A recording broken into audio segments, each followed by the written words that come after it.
Sometimes I do something because I have a reason for doing it, a clear and defined reason. So then I do it, or perhaps not. But in the instance that I do it, there was a reason for doing it. And here I opened out this join that was put together under great pressure, and I ground it out again. Took a lot of time, and I had a reason for doing that.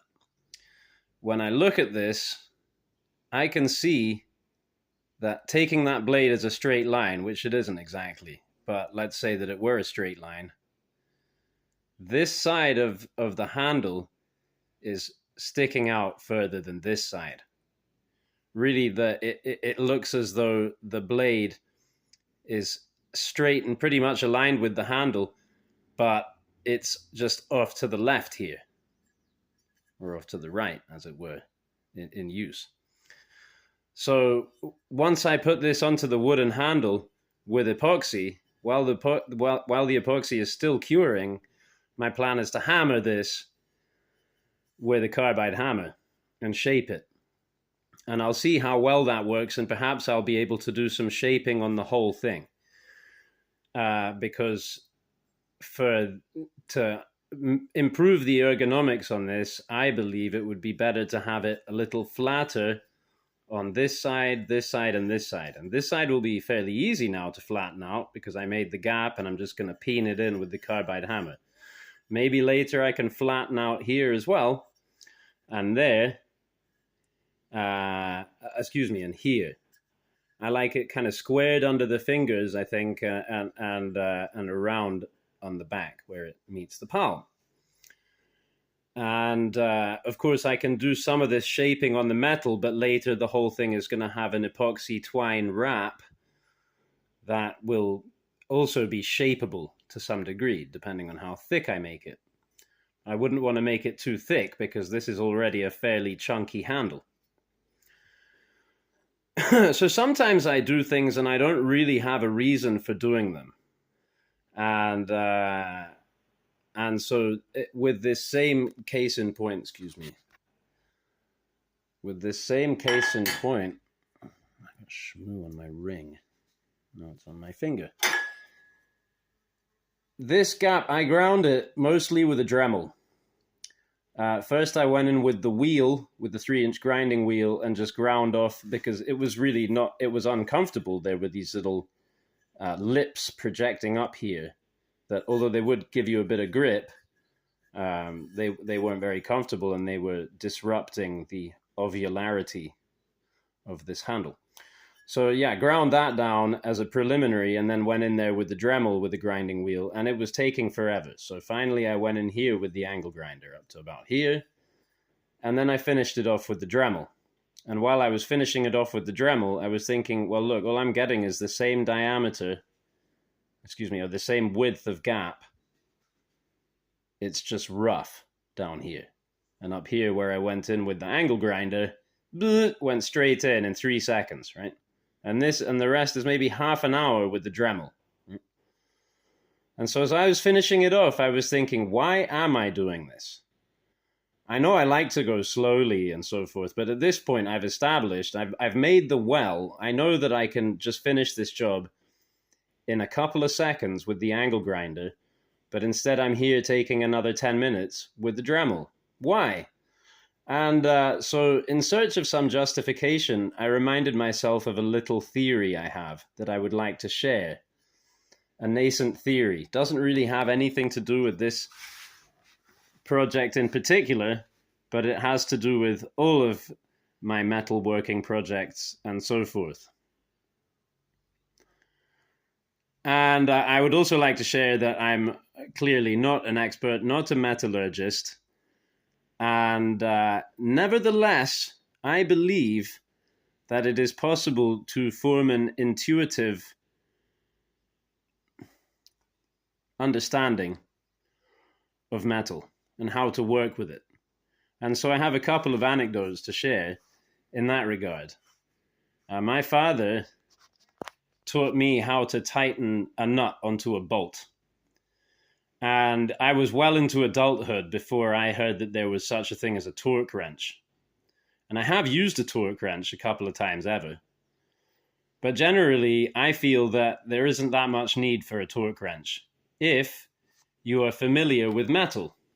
You're just familiar with that familiar feeling of this is the right tightness.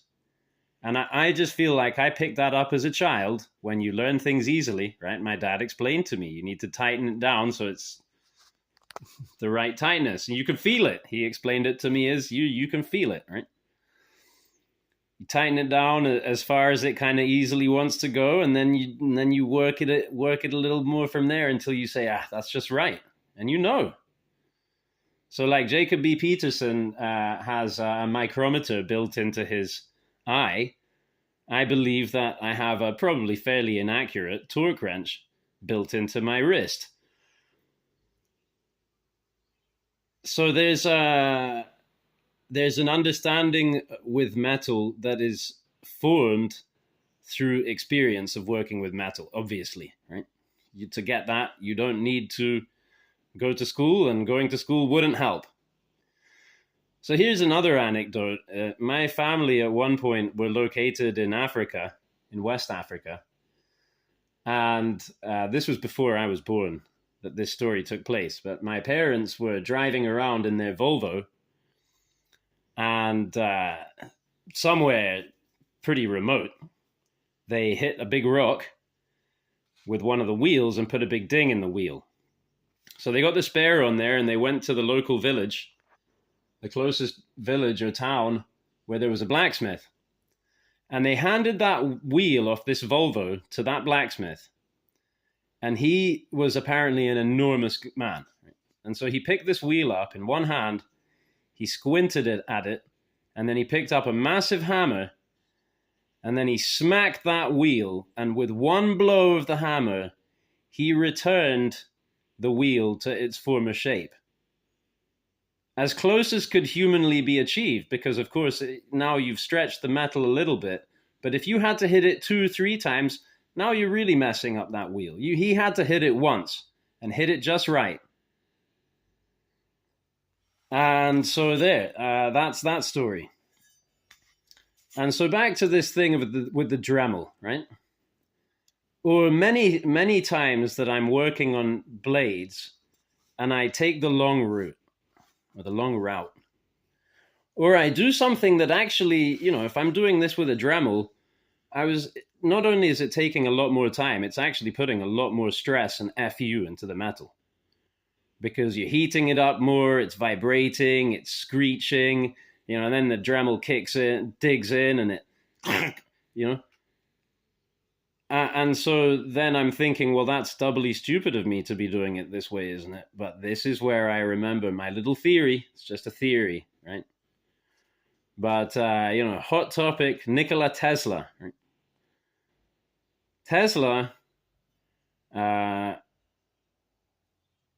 apparently, I don't know that much about him, but apparently he said that you have to look at things in terms of energy, frequency, and vibration. And so, while I was grinding on this, I was, in terms of this, getting the feel of a metal, communicating with the metal, I was able to appreciate with the Dremel that this is some pretty good steel, because it went very slowly, and that's what you would want, right? So that helped me to connect with the piece. That's all very woo, isn't it? Well, believe me, I'm going to get more woo right now, because I'm saying, while that Dremel is chattering away and screeching and heating up the metal and so forth, all of that energy, frequency, and vibration is traveling throughout the piece. Same as when I bash this with a steel, right? If I start hitting on it with a steel, I'm work hardening the actual area that's being hit. A couple of microns or whatever it is of metal are actually getting hardened when you pound on it. Which then also raises the question for me of, are you work hardening your edge when you're using it correctly? which is a whole nother topic. But energy, frequency, vibration. So I hit this thing with a carbide hammer up here. There's energy, frequency, and vibration traveling all the way through this thing. And that is, I suppose, on however subtle a plane, it is affecting, changing the structure, the molecular structure. Okay, you're not changing the grain structure perceptibly whatsoever down here if you hit it up there with a carbide hammer, but think about it. Okay, perceptibly or imperceptibly or whatever, there's got to be some change because everything is connected in here with chains, right? And in the end, it's all just vibrating light or something, right? According to quantum physics, right? There's nothing actually solid here either. The illusion, to my mind, of solidity that this cold steel Bushman Bowie edition incarnates is comes from a lot of FU. A tremendous amount of FU has been put into these vibrating particles and what have you in all kinds of ways, right? Deep in the belly of the earth. And on and so forth. You know, the mining operation, everything. You're just torturing this thing more and more and making it more and more into a tough, nasty piece of FU. So, FU is not a technical terminology, but I think you probably understand what I mean. Yeah. So that's my hypothesis for everyone who's listening. I'd love to hear anyone's thoughts, especially critical. Come debunk me, whatever. I love it. Let's have an argument or something. So what I'm proposing is that, anytime you do any work on your blade, whether you're sharpening it on the smoothest Arkansas stone or whatever, you are actually affecting that thing. And so, the inference, to my mind, then is, well, I'm improving this.